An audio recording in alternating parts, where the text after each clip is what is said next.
Možná očekáváte ve třídě dítě s autismem. Možná ho tam už máte, anebo taky prostě tušíte, že by se to někdy mohlo stát. Ono taky tady ale nejde jenom o děti s autismem.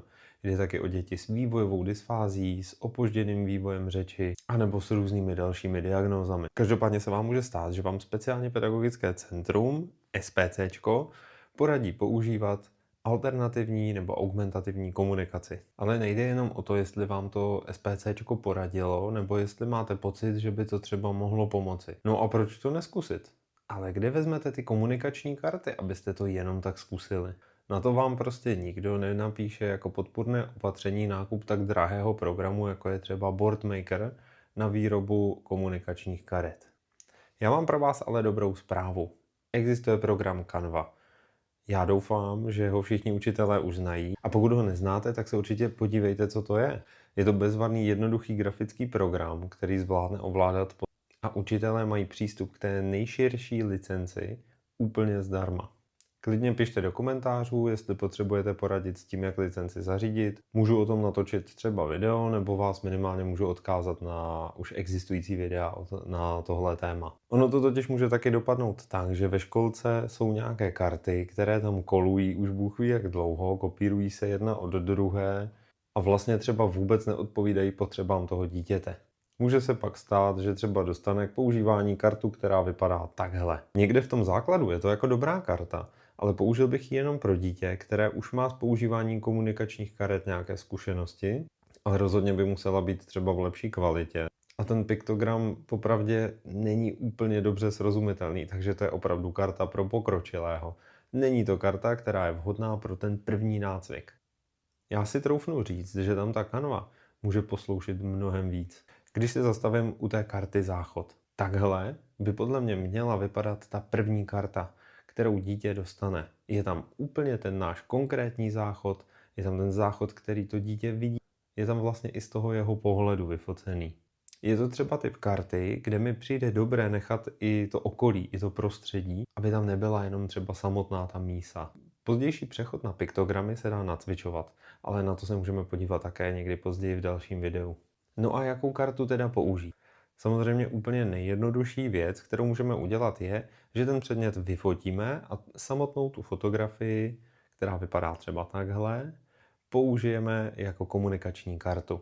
Já myslím, že pro začátek to může fungovat, ale dá se to trochu vyšperkovat a vzhledem k tomu, že s Canvou hodně učitelů umí a používají běžně na výrobu třeba pracovních listů nebo dekorací, tak si myslím, že je škoda ji nepoužít v tomhle případě.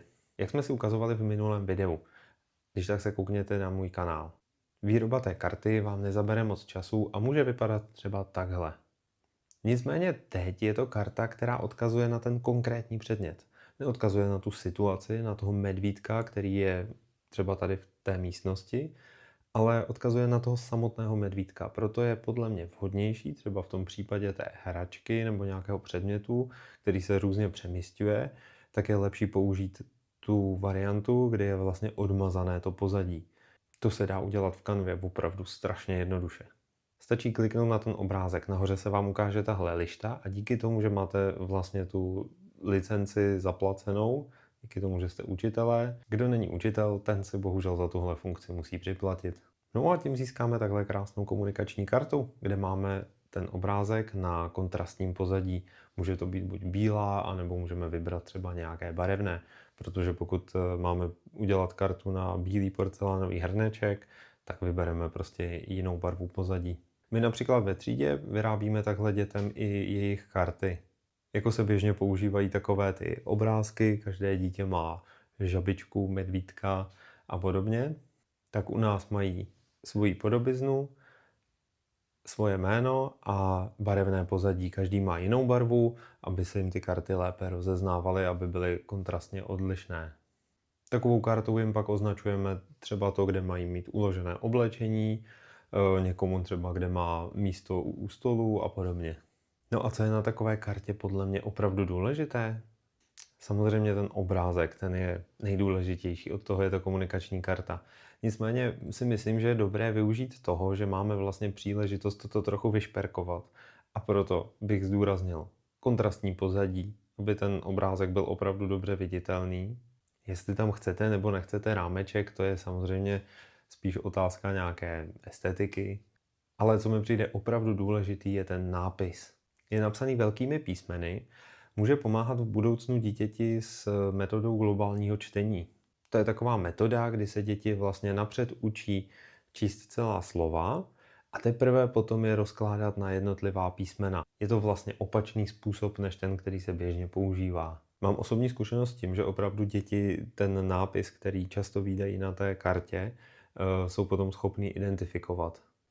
Neříkám, že ho vyloženě přečtou, ale už jsou schopni ty písmena rozeznávat. Což by se dalo považovat za docela zajímavý trénink dílčích funkcí. Tudíž taková malá příprava na čtení. No ale hlavně v tom předškolním věku ty karty, tu alternativní komunikaci, používáme spíš jako přípravu na používání té verbální komunikace. Tudíž by se nikdy nemělo stát to, že mi dítě přinese kartu pití a já mu beze slova podám pití. Protože tím se snažím o to, aby se dítě spojilo to slovo a ten předmět, protože už umí použít ten zástupný předmět, což je vlastně ta karta, aby tím označilo ten reálný předmět.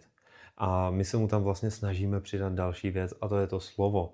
Takže pokaždé, když on tu kartu použije, tak my bychom měli vyslovit to slovo, které k tomu patří. A to je v tomhle případě pití. Tak jasně, u pití je to zrovna celkem jednoduchý. Ale jestli je to méďa, medvídek, autíčko, auto, kára, anebo má to dítě jiný mateřský jazyk a my bychom měli vlastně používat slova, která jsou běžná pro ně doma. Takže i v tomhle případě se vám to může docela hodit. Jde o to, že to slovo napsané na té kartě je vlastně návod i pro vás. Docílíte tak toho, že to budete stejně číst vy, bude to tak stejně číst druhá paní učitelka a bude to stejně číst i paní asistentka. No a konec konců se můžete domluvit s rodiči a oni tu kartu můžou doma používat také. No ale co je opravdu důležité, tak to je individualizace těch karet. Minimálně v začátku. To dítě potřebuje vůbec pochopit, jak ta karta funguje, co to znamená. Takže ta karta musí zobrazovat věci, které to dítě opravdu chce, o které si potřebuje říkat. Pokud to má být třeba žádost o nějakou konkrétní hru, tak to může být fotografie toho dítěte v té situaci. Nebo to může být fotografie toho konkrétního předmětu. To dítě si oblíbí konkrétní míč a z tohohle důvodu vám bohužel nebude fungovat jedna sada, která se pořídila na celou školku. Vy potřebujete vlastně pružně reagovat na to, co to dítě zrovna teďka baví. No a když to dítě už trošku lépe zvládá používání karet, tak můžeme pomalu nacvičovat třeba používání piktogramů. Je ale důležité si uvědomit, že je zatím ta schopnost zobecnit, co znamená ten piktogram autíčka. Že to dítě musí vědět, že to může být jakékoliv autíčko. Není to zkrátka něco, co bude chápat hnedka a bude mu to připadat přirozené. Nicméně zásoba grafických prvků v kanvě je opravdu nekonečná. Takže bych se vůbec nebál, že nebudete mít z čeho vybírat. No ale teď jsem mluvil spíš o tom, jak může ty karty používat dítě v komunikaci směrem k vám. Že si třeba o něco řekne. Ale samozřejmě ty karty mohou sloužit i ke komunikaci, kterou vy tomu dítěti říkáte, co se bude dít. A to bychom si zase v příštím videu mohli ukázat, jak má vypadat procesuální schéma, jak si takovou věc připravit a jak by zhruba měla fungovat. No a jestli jste dokoukali až sem, tak jste fakt dobrý a zasloužíte si pochvalu. Máte vy třeba nějakou zkušenost s tím, že vám poradenské centrum doporučilo alternativní komunikaci? Byl bych hrozně rád, kdybyste mi do komentářů třeba napsali, jestli vám to zabralo, co vám pomohlo a co jste na to použili. No a taky dejte odběr a like, aby vám neutekla další videa. Případně se taky koukněte na můj Instagram.